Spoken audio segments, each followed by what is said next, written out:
Oh, it's Thursday night, so it's legit fantasy basketball. I'm hosting tonight because King Mike L is actually in his 78 Cutlass. He's driving down to Indianapolis. We got him a pass, so he will be watching some of the games live. It took a lot of work, but the legit guys go where they need to go. We had him in Tampa for the Super Bowl, worked out well. So now he's on the road to Indianapolis. So he's literally on the road to the Final Four. With that said, the three of us are going to try to take you through a conversation on the tournament itself and some teams to watch, some games to watch, some coaches to watch. So speaking of coaches, we're going to bring in Coach TJ onto the stream. How you doing tonight, TJ? What's up, Kev? How are you? Happy Thursday. Thanks for joining, TJ. And we will bring in Brother Ray to help us get through this because he actually hung out with Rick Pitino personally for a while during his time in Providence. Brother Ray was the only one of us old enough to drink while Rick Pitino was coaching Providence. So drink they did. We had several glasses of Chianti. So, yeah, absolutely. Me and Coach go way back. Very nice. All right, guys. So NCAA tournament kicks off tomorrow, although the first four started tonight. And I let you guys know earlier, I couldn't resist. I had to make a bet on the first game of the first four. Mount St. Mary, who I know nothing about, I bet $10 on them. They had a 10-point lead in the first half. They lost by 8, so I hate that team. I will never bet on them again. Any thoughts on Mount St. Mary? Anyone? No, see ya. Yeah, exactly. See ya. So, okay. So I guess first thing, tournament this year, the doing it all in Indianapolis, not having the regionals. Some people are loving it because the brackets are basically playing each one side of your bracket plays on Friday, the next side plays on Saturday instead of bouncing around. So the gamblers out there are loving it. But I guess TJ, what are your thoughts on the effect on the actual teams themselves? About not having to not having to travel around the country and do all that. Well, I can tell you from a coach, it's got to make things a lot easier because you take travel out of the equation, and then you're also taking all the hoopla that really all comes out of the equation. It's like going to an isolated basketball tournament. So I like it. What I think it does is it's going to take away from the experience for the kids. Because part of being in a tournament is the whole experience of the tournament. It's not just the swag and the games and all this. It's to get, take the bus into this arena I've never been to and to travel to a different city and to play against, there's a lot of things about it I don't like. But from a preparation standpoint, I think these coaches have an advantage now. But I mean, they all have the same advantage, but they definitely have an advantage just being in isolation and being in a bubble and saying, look, we're here for one reason. And now you can really say that and mean it. Where before you would say, we're here for one reason, but in the meantime, we're going to go to the museum in this part of the country we've never been to. So now really they can be hyper-focused on basketball. I think we should see some good play. Yeah, I agree. I think, like Coach said, the focus is going to be a lot easier, as far as keeping them. These are young kids, okay? These aren't professionals. So keeping their focus is going to be a lot easier in a bubble than traveling around, the United States. I am a little sad though, because, this is going to be, one of the greatest experiences of their life, and playing in front of a packed house, in crucial games. I feel bad that, they're not going to experience that this year. I do too. And then, news comes out today that a couple of guys, like good players, like Georgia Tech's best player, test positive. It bothers me like on a deep level. Like this is this kid's one shot, and I don't know how much we're going to talk about this stupid flu pandemic, but I'm not buying it. I've never bought it from day one. And to take this away from these kids and the teammates because some kid with no symptoms, tested positive on a bullshit test, it's going to be an effect. And I think the story of this entire tournament is going to be the virus. Because it's really going to be about survival of the fittest. I mean, if you see Georgia Tech losing a guy, somebody else lost a starter today, too. There were only 3 starters went down today with positive tests. You got Virginia just showed up to Indianapolis today because they've been on quarantine for like 2 weeks. And as the tournament goes along, what's going to happen if we lose a Final Four team because someone tests positive or the best player on a finals team tests positive? To me, it's a joke. I don't think they should be testing these kids, put them in a bubble. If someone shows symptoms, pull them out of there. But if I'm Mark Few, if I'm Gonzaga, and this is the best chance I've ever had to win a tournament, my players are not leaving the hotel room We're not even going to practice. Like, you guys are going to sit here, and I'll see you for 2 hours on Friday and 2 hours on Sunday, and then we're going right back to the room for a month. Like, really, because you hate to lose a national championship because an asymptomatic kid tests positive for a virus. I hope it doesn't come to that. I haven't seen that. It's the story of the Georgia Tech kid. Is that whole team shut down, or is it just him? Because I thought once they start with contact tracing on the team, that's pretty much a deal breaker. So here's what went down today. Oklahoma lost a starter. Virginia just arrived. Michigan's point guard got hurt. I mean, you can't do anything about that. But yeah, the ACC Player of the Year from Georgia Tech. Oh, positive, no symptoms, healthier than all three of us together. Huh. And Georgia Tech, just became a casualty. My opinion. Yeah, that's good. That's crazy. I had not heard that. I don't know, brother, are you going to say something about the? Yeah, I mean, the majority of these kids are never going to play after this. Like TJ said, they're not going to the pros. So if you're a senior, this is it. Like, this is your last chance. You've practiced for how many years? You've played at every level. You dream of this, and it's taken away from them. And a team like Gonzaga, who's really good, I mean, they probably were going to win it last year, folks. Yeah. If they had a tournament last year, they probably were going to win it last year.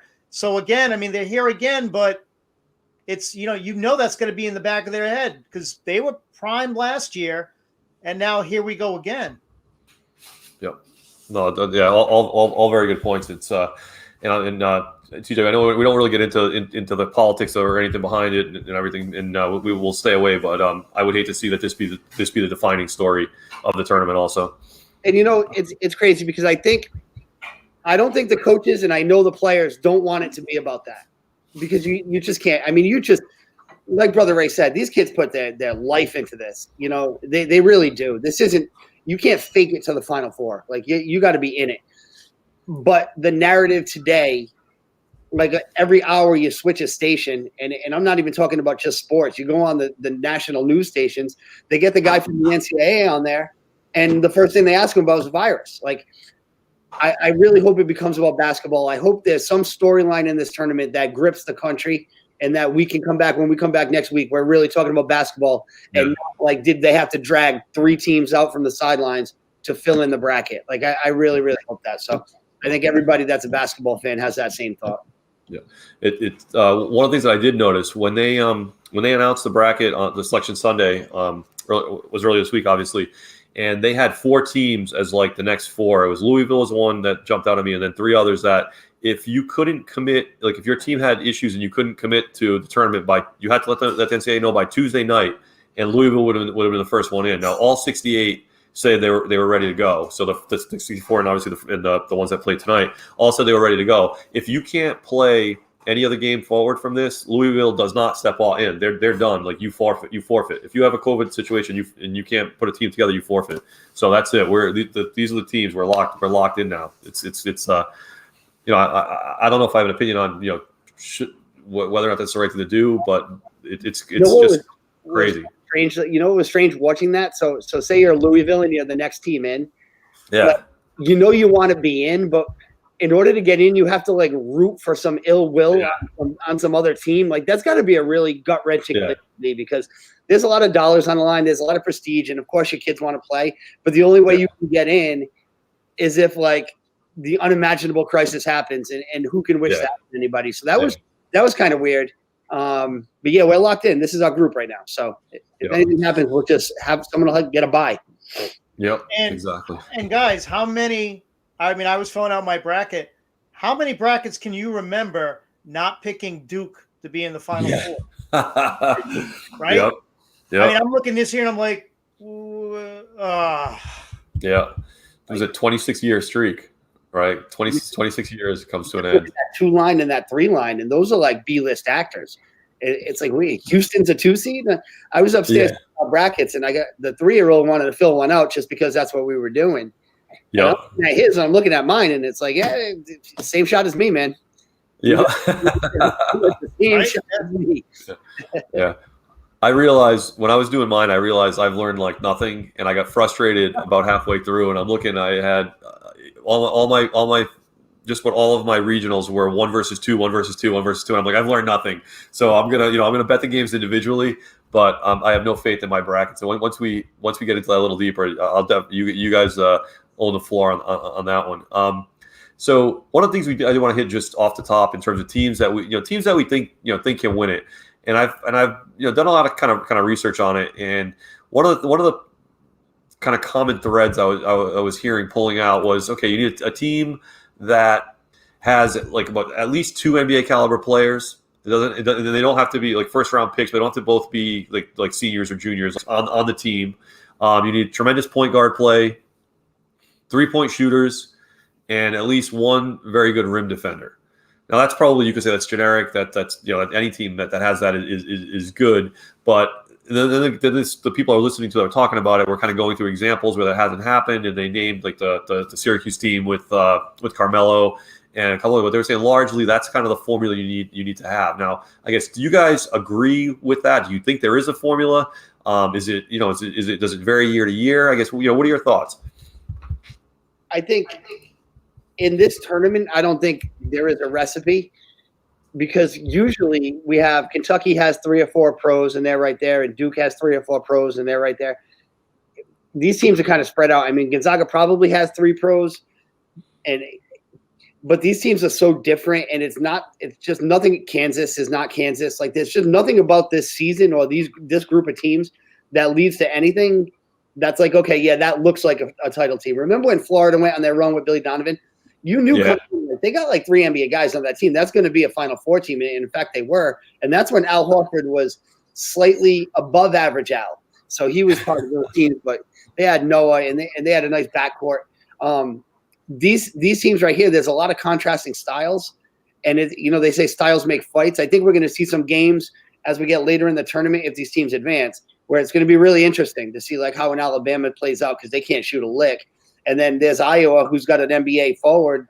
People compare him to Kevin McHale. They don't play any defense at all. So there's going to be some cool stuff to see if we can get the matchups that we want. Yeah. Yeah, and I really think Gonzaga is probably the team that you can – at least I look at and say I think they're head and shoulders above everybody else. The experience, they've been there. They've played in, really big games.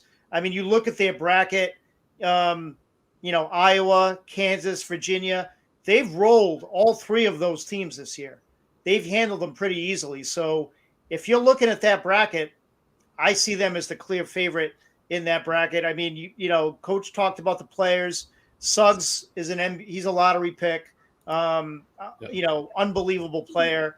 Kispert, Timmy. I mean, they have a solid team. They're well coached. They have the experience, and they can shoot. So, I mean, I don't know. I think if you look at the bracket that they're in, they've handled the toughest teams that are in that bracket. So it'll be interesting to see if they can hold form.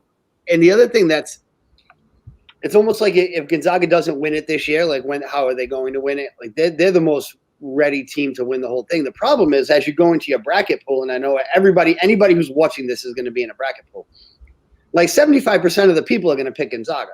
So once you join that party, it's super competitive, because the way to win, there's 2 ways to win. Either pick the best bracket or pick a bracket that no one else saw coming. Mm-hmm. And right now it's Gonzaga and Illinois, and then it's everybody else. It's just kind of – so if you have a strong feeling about Baylor, you might be competing with only 2 other brackets in a 200-person pool. So that's always something interesting to think about. I'm not one of these multiple bracket guys. I can't do it. I got to pick the games. Like, this is what I'm doing. But yeah, so Gonzaga is the most traditional team in a sense. And I'm actually rooting for them, because I like something about they're like a legacy team. They turn themselves into – that's a small place. And what they've turned themselves into as a national power, I hope they win one. Yeah. Yeah, I mean, they've been dominant. I mean, obviously 26-0, enough said about that. 25 double-digit wins. I mean, they're averaging 90 points per game. If they win it, they'll be the first undefeated team to win the tournament since Indiana in 1976. So, I mean, on paper, they have been dominant. Oh yeah, and like you guys know, I like the sort of advanced stats. Like, they're head and shoulders above everybody else. It's kind of crazy, offense and defense. Like when you look at their efficiency numbers, like points per 100 possessions scored, they're at like 126. Points given up defense on defense per 100, it's at 89.5. So obviously a game isn't 100 possessions, but that's how efficient they are. They're like plus 40, basically plus 40, against like an average NCAA team, and like the next closest ones are well behind them on offense and on defense. It's kind of crazy like how dominant they've been. But I guess I'll throw out some other team names that also have pretty good analytics. Just to kind of get your thoughts, see if they're legit contenders, because like TJ said, the way to win is either nail your entire bracket or do something contrarian. And to do something contrarian, you kind of need to pick a winner that's not Gonzaga, and it's tough. You have to actually work at it. So like some of the other names, obviously Illinois, Michigan, Baylor, like those are the other three plus Gonzaga. And I don't think I'm skeptical on Baylor. Then you start getting into Houston, Iowa, Ohio State. Alabama is at like number 8 metrics wise, and there's a really big drop off. So I guess, what do you guys, if you had to pick another team, if you were going to try to fade Gonzaga, who would you go with? I really liked how Ohio State played in losing the Big Ten championship. I like Ohio State. They have some pedigree also. I like Arkansas just because of the way they play. And Iowa, I don't know. I think Iowa can score with anybody. They really can. The question is, can they get a stop ever? But Iowa has a lot of the ingredients you're looking for. They have an untraditional big man who's impossible to guard, might be the best player in the whole tournament, and then they have guys who can shoot it around them. The question is, can they guard anybody? So I know Iowa. I believe Iowa and Gonzaga are in the same region. That'll be an interesting matchup if we get to it. I mean, the problem is Gonzaga's blowing everybody out, so that kind of takes Iowa and throws them out the way. And Illinois, Ohio State, that's kind of like where my head's at on the other side of the bracket. There's that. Yeah.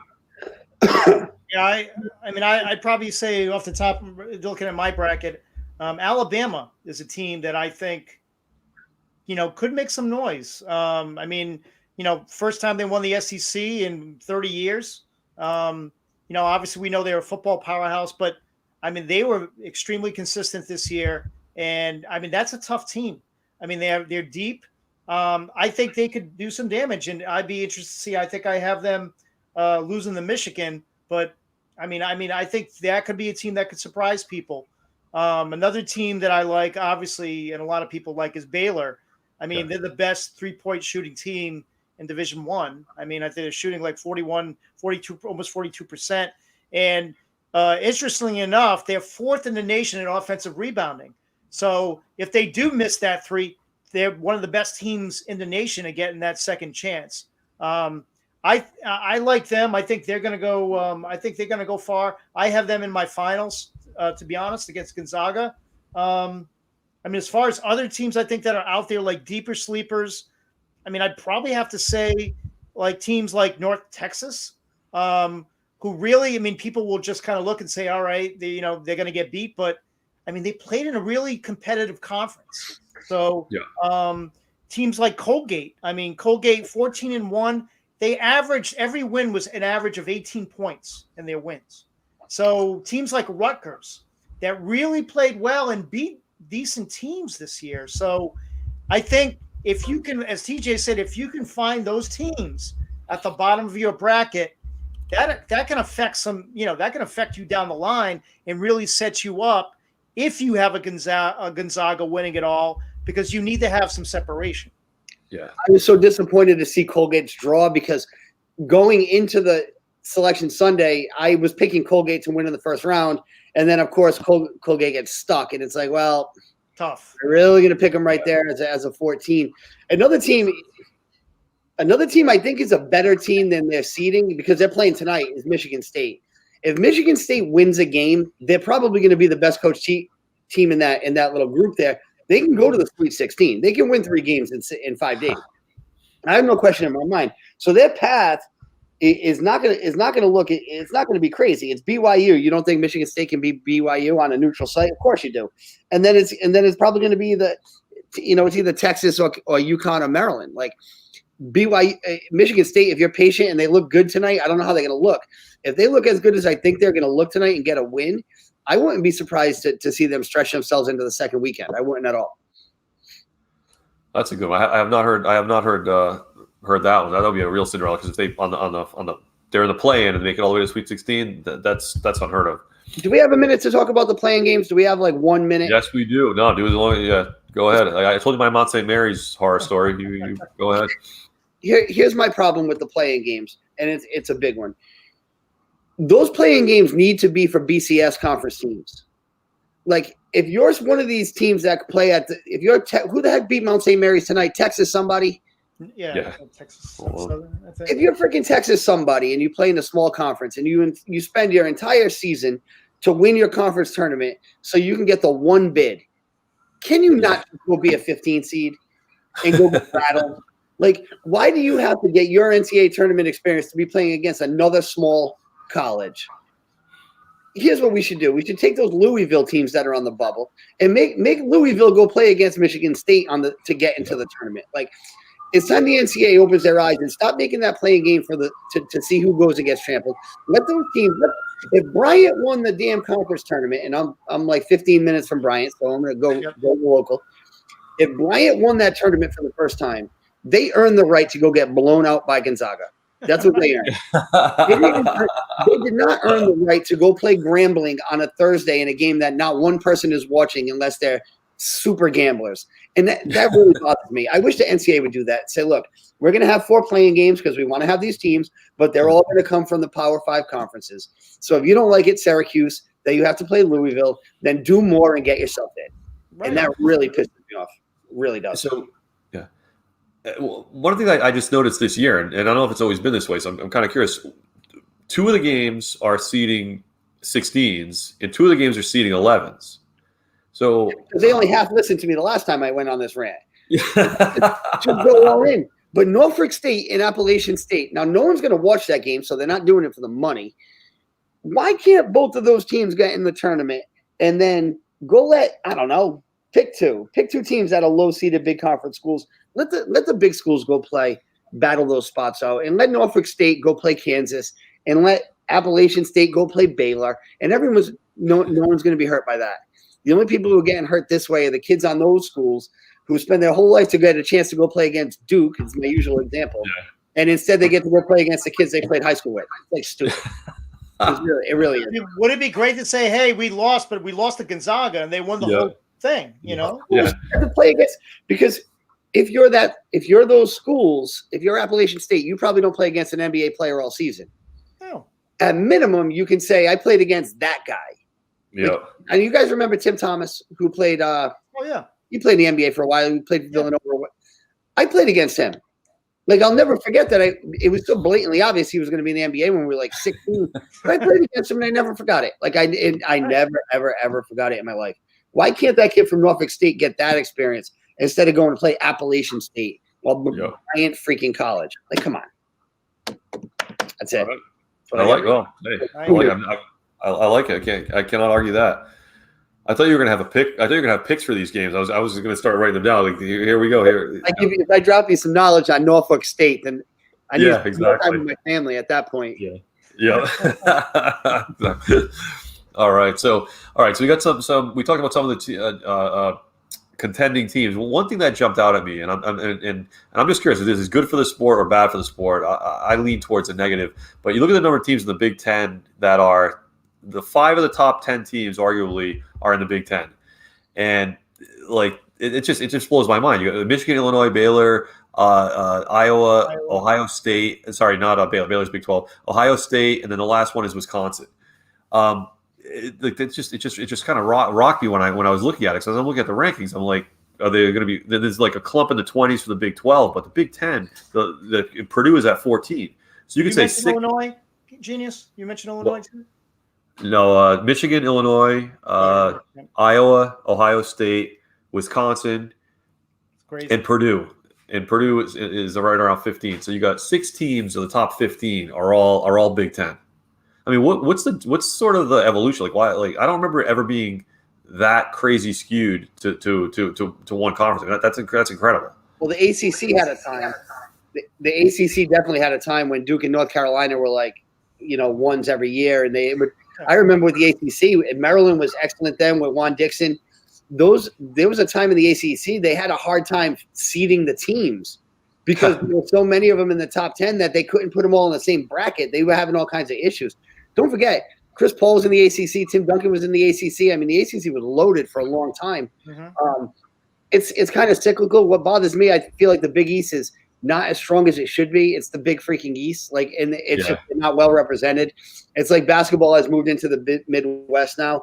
I trust those Big Ten teams a lot more than I trust SEC teams, to be honest with you, in tournament play. I feel like they'll represent the conference better than if you had 7 SEC teams in here, you'll have 3 after the first weekend. I think the Big Ten is going to show very well.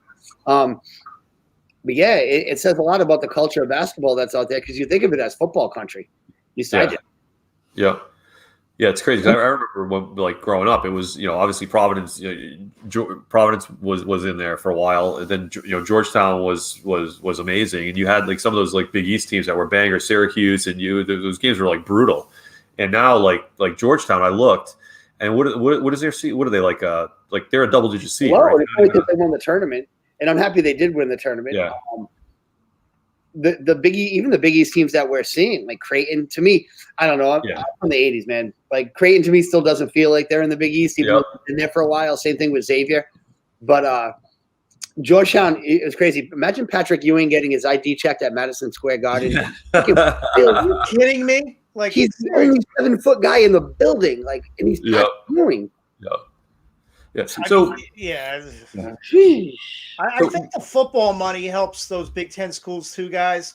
Yeah. I mean, obviously, most of those programs, they're known for football, and I think that's what hurts the Big East because the Big East, obviously, those schools, a lot of those schools are not known for football. So I think that football money does help and trickles down on those other athletic programs, and especially basketball. So. And there's more emphasis where if you're a school that's really good in football and you're trying to build up that basketball program, they start to put more money towards that. And when you have these big universities that are in the Big Ten, I think that's kind of helped, make those teams better and more competition. I mean, the facilities have to be better in Alabama than what they are in Providence. Just from a financial standpoint, it just has to be. And then a lot of those Big Ten schools, the settings of where they are, it's almost like it's the opposite of what helped the Big East in the 80s. The settings there, they can just keep building these little mini city states that they're building on these campuses. Whereas in the 80s, the Big East, all the teams were in the city. You can't really Providence College can't really make that campus any bigger. And neither can Georgetown. And neither can John's, yeah. Those schools are in a city, and this is the facility. You go out there, it's we got land. You know what we're going to do? We're going to build this.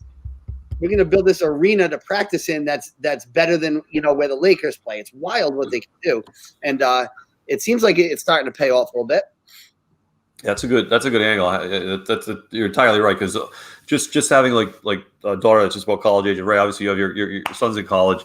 It's all about the facilities and bigger and better and like you said, pro style athletic facilities. I couldn't believe it because when I was in college, I went to school in New York City. There's no way Columbia is expanding. It's an Ivy League school, first of all, so their sports don't matter, but there's no way they're expanding. It's anything they have to do. They have to either build straight up or straight down, and that doesn't really work to compete with the amenities of some place in the middle of the country where they just sprawl and sprawl and sprawl.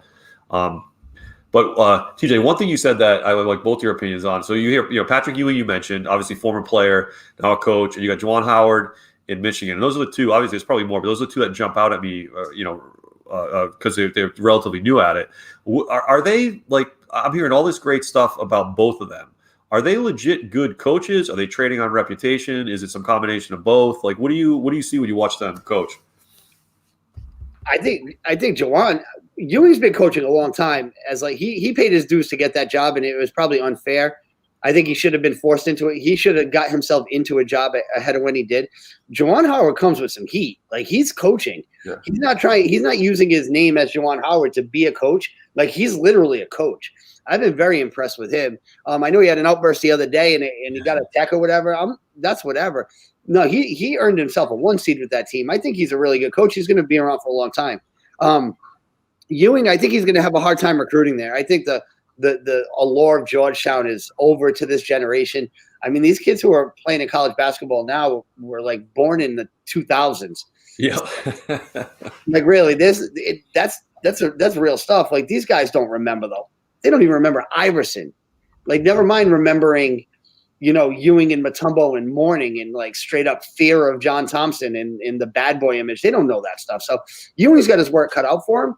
I think Juwan will have a better coaching run, but it's cool to see guys. It's cool to see guys staying in the game. They get a lot to bring to big men that they coach. They have avenues to get their players in places that like, some other guy might not have.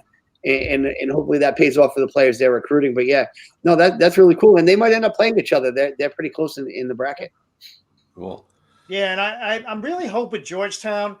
I hope we all hope they don't fall into that Ivy League trap where basketball just becomes another program that really doesn't matter. And because that's such a good area, the DC area for basketball for kids coming out is such a talent bed. And you would think that if anybody can tap into that talent bed, it would be Patrick Ewing. So I'm hoping that he's able to tap into some of those kids, some of those prep school kids and inner city kids and get them to Georgetown and resurrect it. But it's an uphill battle, as TJ said, when you're going against these other programs that just have the advantage. And the other problem is, I don't think parents and players want that. I don't think John Thompson shit from the 80s would fly now. No. This is a culture, stay woke, my friends. Like you hurt my feelings. We have to have a consultation with the athletic. Yeah. John Thompson will rip your head off in the locker room. I don't think Ewing can go into some of these prep schools and get some of these princesses who have been coddled since they were 10 years old. I don't think LeBron wants somebody breathing down his neck when he was in high school. He already had more endorsements by the time he was 19 than anybody from Georgetown during the Ewing ever had, the Thompson era. So Georgetown can't really have that bad boy image in college basketball right now because the players don't want it. The athletic directors are offended by it. They don't want it. It's really hard to create that kind of culture. Even the culture of the Arkansas teams that were gritty or the UNLV teams, you don't really see that anymore. You don't see anybody dunking and barking at the other guy, and you don't see guys pushing. It's very toned down, and it's the culture, and we don't want to hurt anybody's feelings, get anybody in trouble, But the stuff that Ewing I think brings to the table that he has inside him, I don't know if he can get by with it. And let me just say with Juwan too. I mean, I think what we're seeing with him right now is the supreme confidence of someone who has been around great coaches, great teams on both levels, the college and the pro level. And you see it in the way he coaches. You see he takes a little bit from every stop, from every coach, and he's had some great coaches and he's been on some great teams. I absolutely think he's a product of that, and you see that in his confidence. Yeah. So I remember, as a kid, watching the Friars, and then when they were playing Georgetown, it was going to be an ugly game. And I don't even think they were I don't know if they would say dirty, but they were intimidating. John Thompson, they had them well disciplined, and even remember the T-shirts underneath the jerseys. Every player wore it the exact same way. They looked all tight. They looked like they were almost like a military unit, coming on, coming into the to play, and they relish that image, tough, disciplined, and they're gonna beat you up if you're not ready to fight. They're just gonna walk all over you. They were great to watch. But you mentioned UNLV. You could hear some really, really good, crazy stories about Tarkanian years in Vegas with those kids. I would have I can't imagine how more of them didn't just completely wash out with the stories of what was going on with those kids, the cars they were getting and everything else. That's before cell phones, man. That's before cell phones. Yeah, you do that stuff now. Now a guy gets into an argument over a math book, and the videos on TMZ, the kid's losing his scholarship, apologizing to the freaking math department. Yep. What that UNLV stuff was crazy. Yeah. I mean, they were a textbook on violations, recruiting violations 101 in compliance. You could write a textbook on Tark's years there. Yeah, but the craziest thing was, why would anyone ever with a straight face believe that wasn't the case? It's a bunch of supremely talented teenagers in Vegas. Five of them.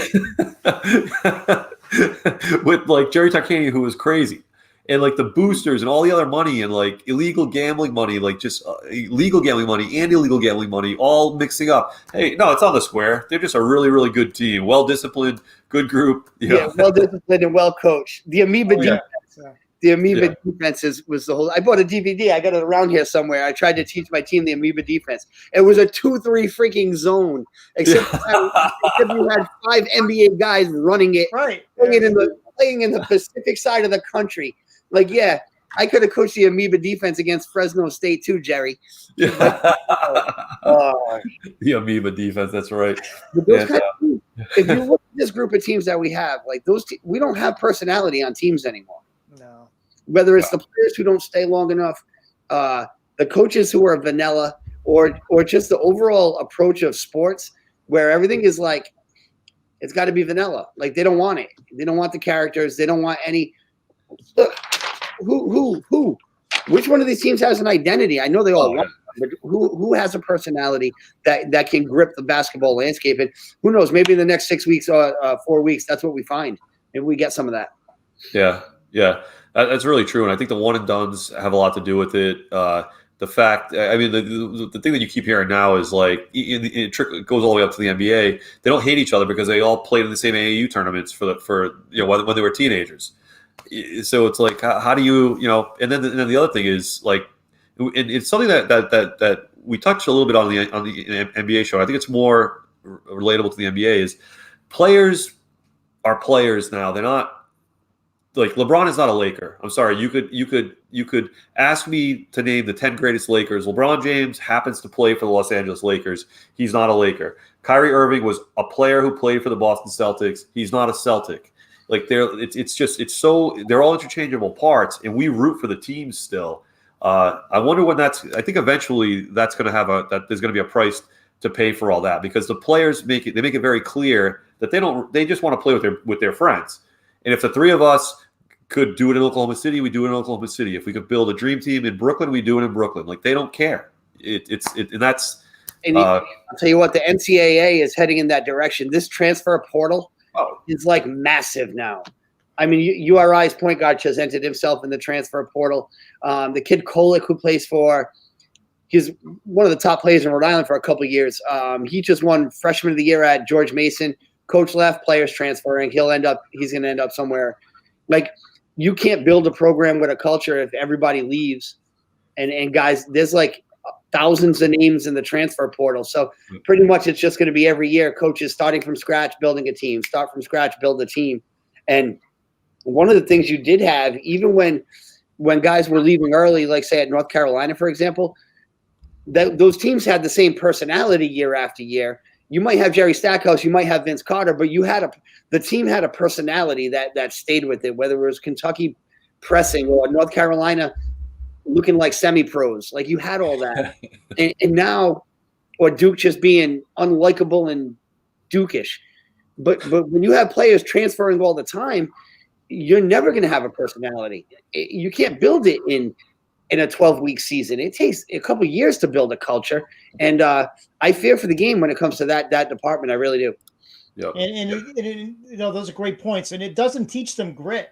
There's no perseverance. If you're playing in college for 1 year, then I'm going to the NBA. You don't take the time to establish something really special. You're looking at it like, all right, I'm here 1 year. You're not thinking, hey, when I leave here after 4 years, I want to make something great. I want to have relationships. I want to have things that I could look back and say, we built from scratch. That is not what people are thinking in the NBA right now. That's not what they're thinking in college basketball right now. Isn't that pretty much our culture right now, though? Because our culture is all about the individual right now. Like it's all that matters is me and my feelings, and that's what matters. And you can find that in all walks of life and in every single sport too. It's me and my feelings. Never mind this group of guys growing together, or never mind this civic organization. Like Knights of Columbus membership is down, church attendance is down, Boy Scouts are down. Basketball, we're just all a product of our environment, and it's like it doesn't feel good to me to be the backup point guard. So it doesn't feel good for me to not be the man on this team. So I'm out, and I'm going to call my other guy who's disgruntled, and we're going to go over there. Yep. And that really is the culture we're in. And, these are young kids. They're just trying to do what's best for them. But it takes a strong personality to sit there for 4 years and be a backup for 2 and then start as a junior and then get big minutes as a senior. Like that takes a lot of moxie to sit there and go through that. And you don't see a lot of guys willing to do it. I mean, what if Isaiah Thomas transferred from Indiana? Right? What if after his freshman year, he's like, I'm not playing for this guy. He's going to kill me. Right. Yeah. And the other part of that, too, the other side of that coin, which is just as bad, is you get some of these college coaches that are really good, like strong leaders, trying to teach the right lessons, where it's not all about just winning tonight. Like they're trying to really, really build character. The kids that probably need it the most, kids that have had it the easiest the whole way through, just been passed along all the way, no matter what they did, leave the quickest. So they're even missing, they're missing those lessons. Like it's like you because from like my age, all of our ages, we've all worked with different people. We've had different coaches and stuff, and you could probably count on one hand the amount of really, really quality leaders you've either worked for or played for that really taught you lessons. And to get into one of those big programs, you have a better chance to get one of those people, and then you leave immediately. And look, I don't know if I couldn't pass up the money either. So I'm not saying everyone should stick around for 4 years because you tear your knee up and you cost yourself $100 million lifetime. I get it, but there's something's got to give somewhere along the line. And you know what? I don't even have a problem with the one and dones or the ones who don't go, because that's generational wealth. And who the heck, I would never want to say to a kid, you need to not go get that money, because that's a lot of money. That's like a real lot of money. But these kids who transfer because it's too hard to play for Tom Izzo, like you didn't know it was going to be hard to play for Tom Izzo. Was going to straighten your ass out because you're going to be a better man for it. But instead, it's like, you know what? I don't want to do that. I'm going to go play at Jackson State and take 30 shots because I'm me and I shouldn't be, playing in 16 minutes a game. And when you see this transfer portal just explode with unhappy players, coaches didn't change that much. It's the players that change, that are always looking for an easier option. And it sucks for college basketball, but they'll always be able to recruit. We'll always have new teams. It's just to build that identity. It's nearly impossible. I mean, what would Bill Walton put a price on for playing with John Wooden? Like right. How can you put a price on that? Playing 4 years with someone like John Wooden, like someone like Coach K. I mean, to me, it's almost like they're being short-sighted. It may not be, all right, you have this money, and it's generational money. You have to go after that. But 4 years of experience with someone like that, like a Coach K or a Coach Wooden. Or to be able to call up Coach K when you need a recommendation. Yeah. Instead, I'm going to transfer out of Duke because I'm not getting playing time as a freshman. Yeah. So what are your thoughts, both of you guys, on Coach K? Like, there's a lot of people you hear talking like, "Oh, the game's passed him by." What are your thoughts? Has he been there too long? Or is it just a little bit of a dip and he'll come out of it eventually? He's not getting any younger. No, he's not getting any younger. Neither is Jim Boeheim, who just snuck in and who keeps hanging around. I heard it was his last year, like 15 years ago. They had Hopkins over there waiting in the wings. I don't think the game passed him by. I think recruiting gets more difficult. And Duke's a tough academic school. People forget that. Like, they went through a great run with great players, but those were smart. Shane Battier was not like – you can't get away with the same recruiting as you do at Michigan as you can with Duke. I mean, I don't think anybody would dispute that. There's a reason why Vanderbilt is not a national powerhouse. Right. Because you want to get into some of these schools, you got to be top of your class. And, whether it's that or whether it's Coach K's message, which I don't think it's really that. But it's a dangerous time for Duke basketball, though, because, they're a blue blood only in the sense that Coach K was there. Like, this is Duke. And it's going to be a lot more difficult for them to rebuild something than it will be for Kentucky. I can tell you that much. And it's much easier when you don't have UNC right down the street targeting the same kids you are and just as big as in a storied program. So as TJ said, it's not easy. Like, the lay of the land is not easy for Coach K. I mean, obviously he's one of the best coaches in the game. I don't think there's any doubt. He's got the pedigree.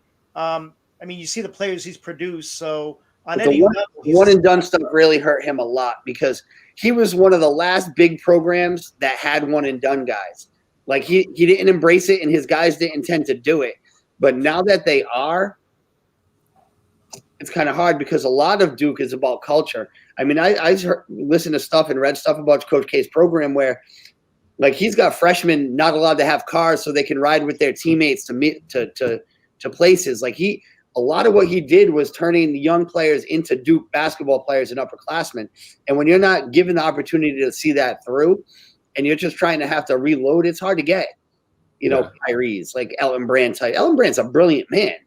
The guys, it's hard to find those guys year after year. You need 4-year guys. You need a guy like, you know, Thomas Hill to play 4 years and like be a rock in the middle of the rotation. So yeah, he's got some challenges, Coach K. A lot of challenges ahead. Yeah. All right.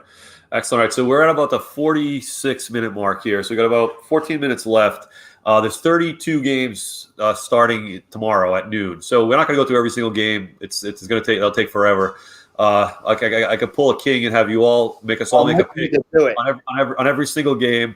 So we could do it that way. Or what I think I would prefer to do is, so tomorrow the games start at noon tomorrow. They start at noon on Saturday.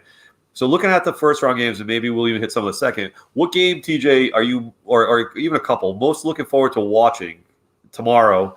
And like, which one are you actually going to watch? And then, or which one do you want to talk about? Maybe pick one or two.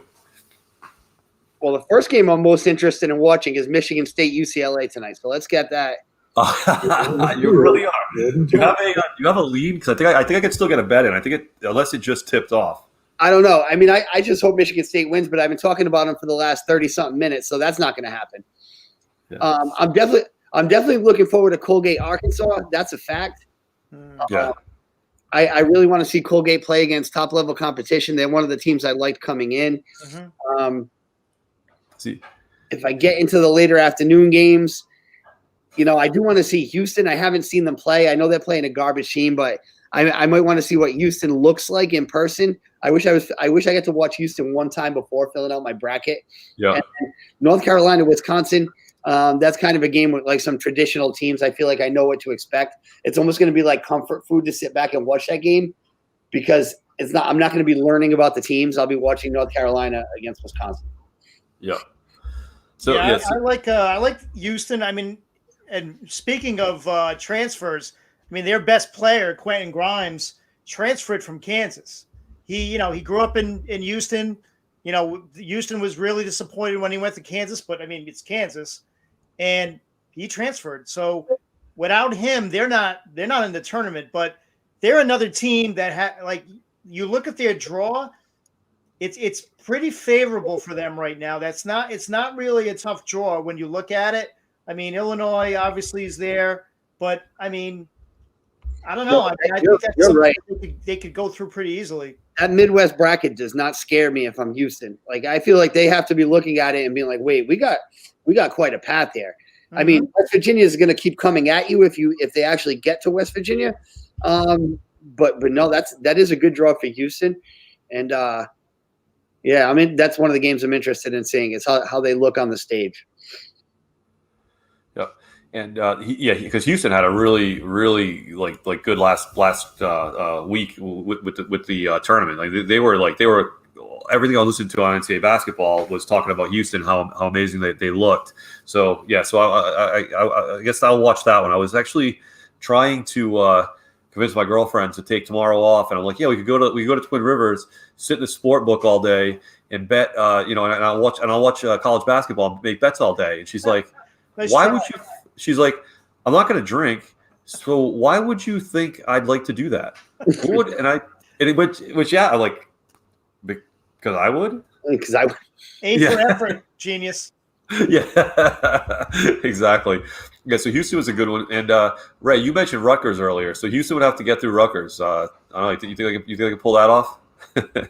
I mean, I think it matches up. I mean, Rutgers is going to get through Clemson. You know what? I think that's a good spot for them to win. I think everyone's going to overlook Rutgers, but I do like Houston. I think beating them. I think Rutgers is a good team, but I think Houston will beat them. The other team that I'm really interested in, and they have a tough draw too, the second game is Loyola Chicago.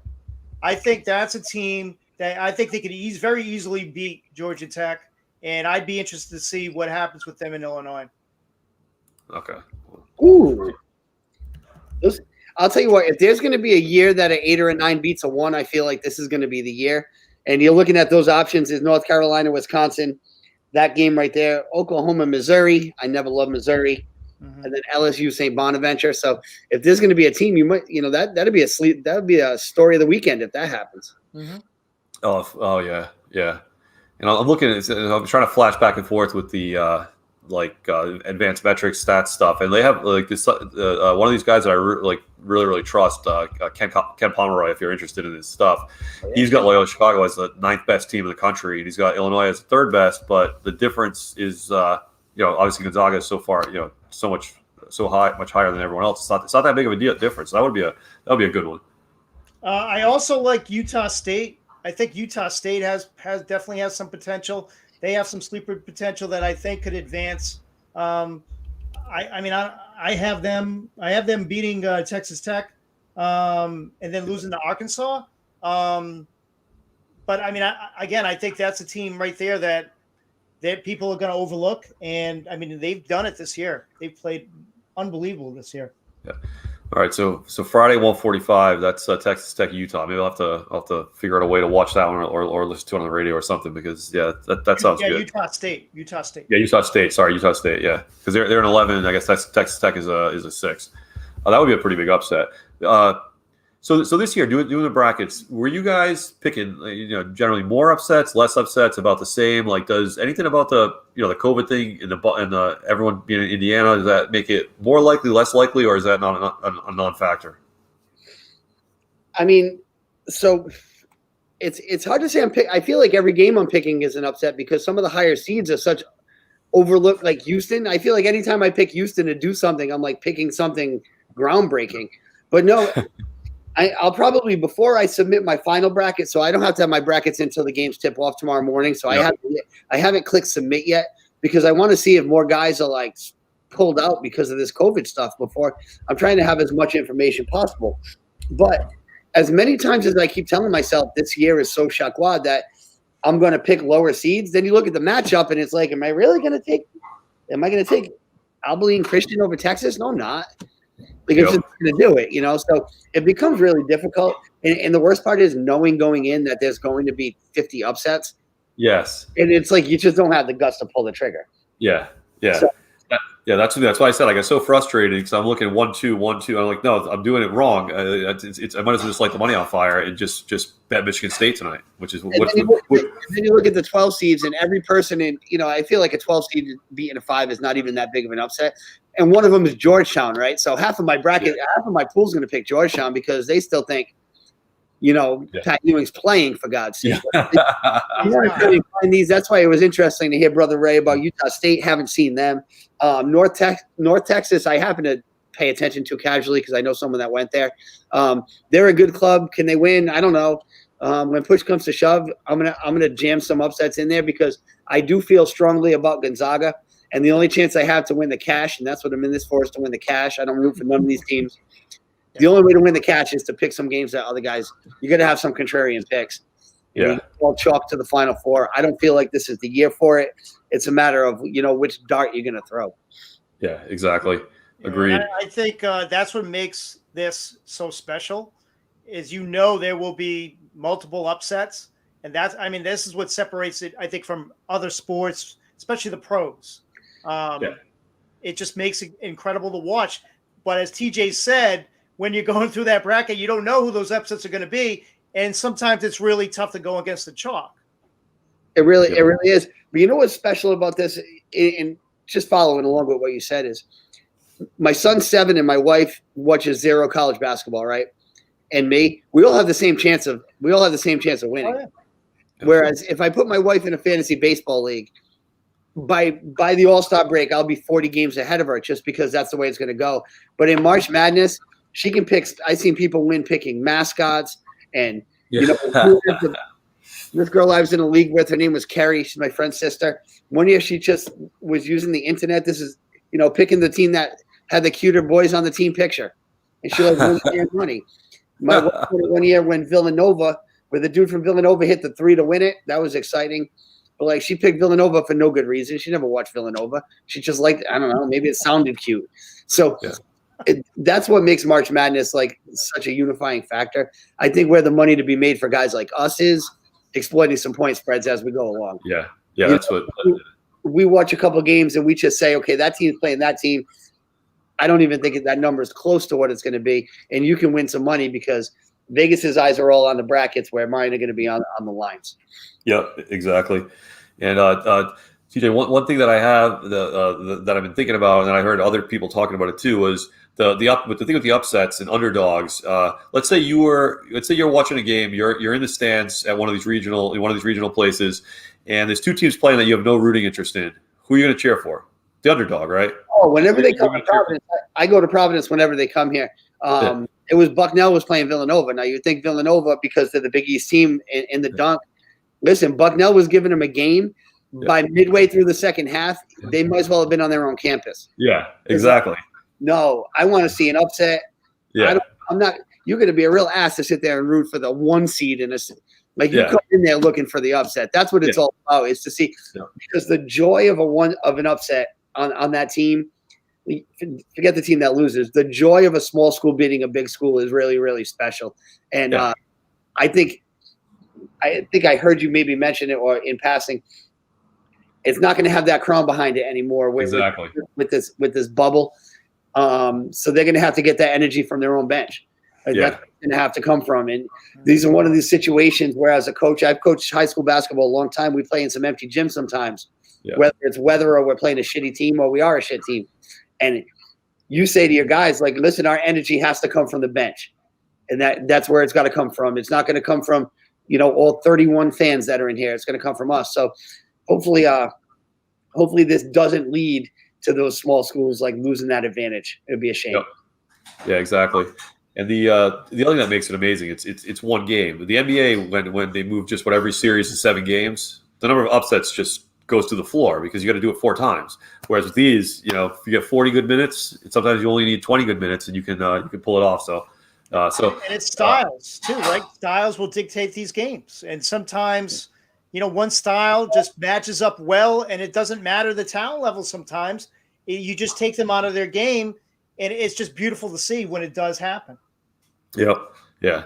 All right, Joe. So we're almost at the end of the hour, believe it or not. There's one game, one team, one legend we haven't talked about except during the intro. That's Iona, coached by Rick Pitino. So he becomes what, the second coach all time to get 5 teams into an NCAA tournament? And I don't even know, do you count the voided years for Louisville? Of course you do. They were there. They won. That's it. What? Absolutely. You count the voided years for sure. She went to the Final Four. I don't care. They can take the banner down all they want to. I saw it, my own face. Yeah, he was like his personality, the way he carried himself. He's not from Providence, but he might as well be. He's from New York, but he personifies like Rhode Island and Providence. I wish he almost should. If he ever came back for a return tour, that would be unbelievable. It would be unbelievable. Quickly, the great Pitino story I have. Yeah. Was right before he went to Louisville, he almost came back to Providence.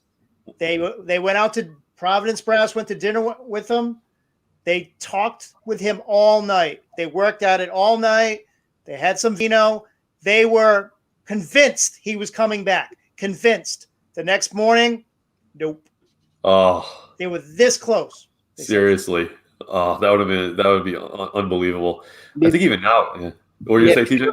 Yeah, maybe he'll come up here and retire. Who knows? Yeah. Maybe it's just a stepping stone for him to come back home. Be great. That would be great. Because his trajectory of schools isn't really ascending at this point. The school, the programs he's stopping at. From BU to Providence to Kentucky to Louisville. Is that the order with a stop at the Knicks? Is that pretty much the track? And now Iona. Yep. It says a lot about how he can coach, though. He goes to Iona and gets him right back to the tournament. Yeah. Which is unbelievable. It's like one of those things where, like, he reminds me. It's like the same sort of analogy as like with someone like Bill Clinton, where unbelievable politician, unbelievable charisma, but he had just one massive fault that he can't control no matter what. and it will ultimately be his undoing. And Pitino's this, but he's so talented, so freakishly talented that he can almost overcome it. I guess you could say Clinton did, and you could say Pitino did because they both won at what they do. But it's still always right below the surface. You know, at any moment, the whole thing can come crashing down, which I love. It's just a counter argument that's always built in place, right? So if you ever get into a discussion about Clinton, all the other guy has to do is throw that out there, and then the argument has to disintegrate. And the same thing is going to happen with Pitino. Like, you'll be talking about the greatest college basketball coaches of all time, and then someone from left field is going to say, well, what about this? And then we got to go talk about something else. Yep, exactly. Very few can inspire young men like he could and can. And I'll tell you, remember the stories of the way he worked those 80s PC teams. Like, guys puking in buckets and guys passing out and Billy Donovan losing 40 pounds. You can't do that now. You do that now. You make a kid puke at practice, you're going to be apologizing you're going to have to go stand at the steps of the White House and be like, I'm so sorry I hurt his family by making him puke. Imagine what they used to get away with. But that was like, our high school coaches were unfortunately using that as like the model of how to practice. Like, you guys are going to run 75 suicides because Rick Pitino does it. And it's like, Coach, I'm 13, Coach. 13. Exactly. You can't get away with that. Remember, he came to the Celtics and he tried to do that running stuff, and they were like, "Yeah, we're not doing this." Yeah, exactly. Different sport. It's not look. It's like, yeah, I make more than you. I'm not going to be running that. Yeah, that's awesome. All right, gentlemen. So we're past the hour, so we're going to wrap it up. Any final words, Brother Ray? No, good luck tomorrow. Get your bets in. I think it'll be interesting. It's a lot of fun. And if you're a college basketball fan, this is it. I mean, and we didn't have it last year, so I'm really looking forward to it. Final words. When you're talking to your friends, talk about the games, talk about the kids. Do not talk about the effing virus. That's what I got. All right. Words of wisdom. So with that, we'll sign it off there. We'll try to get some picks up for the games before tip-off tomorrow. I think Michigan State tonight, I think Coach TJ gave it a 5-star lock. I believe I heard him say at one point during the show, Brother Ray. You lock, I'm going to be watching it. I don't know. Go over it. Yeah. So everyone watching, we got two shows on Sunday morning. We'll be one show Sunday morning is football. One show Sunday night is legit paranormal. Buddy Thayer will have another guest lined up for us. That show's really got a lot of traction. Brother Ray watches that with the volume turned off. He doesn't want to curse himself. He doesn't want to worry. Yeah, doesn't want anything like that creeping into his life. Man, I'm hooked on that show. Yeah, I really am. I watch it. I'm 3 weeks in a row, and with the volume on too. But 3 weeks in a row. That's so interesting. It really is. Yeah, it's amazing. The people that Buddy can get to join is like after every show. Like, how do you know this guy? Like, this guy who's been on has had multiple shows on Sci-Fi, is guests on all these other ghost hunter shows. Why is he talking to us? Well, I guess because we're legit paranormal. So if you want to be legit, you talk to us. He is amazing, though. Buddy is amazing. Yeah. Absolutely. And then Monday night we should be launching the baseball show, and then we'll also do a basketball show. So by Monday night, I guess most of the second round will have finished. We'll be probably already talking about how our brackets are broken, and we'll focus on some individual games to watch going forward. But with that, good night to you all, and we will see you Sunday morning. Good night, gentlemen. Take care.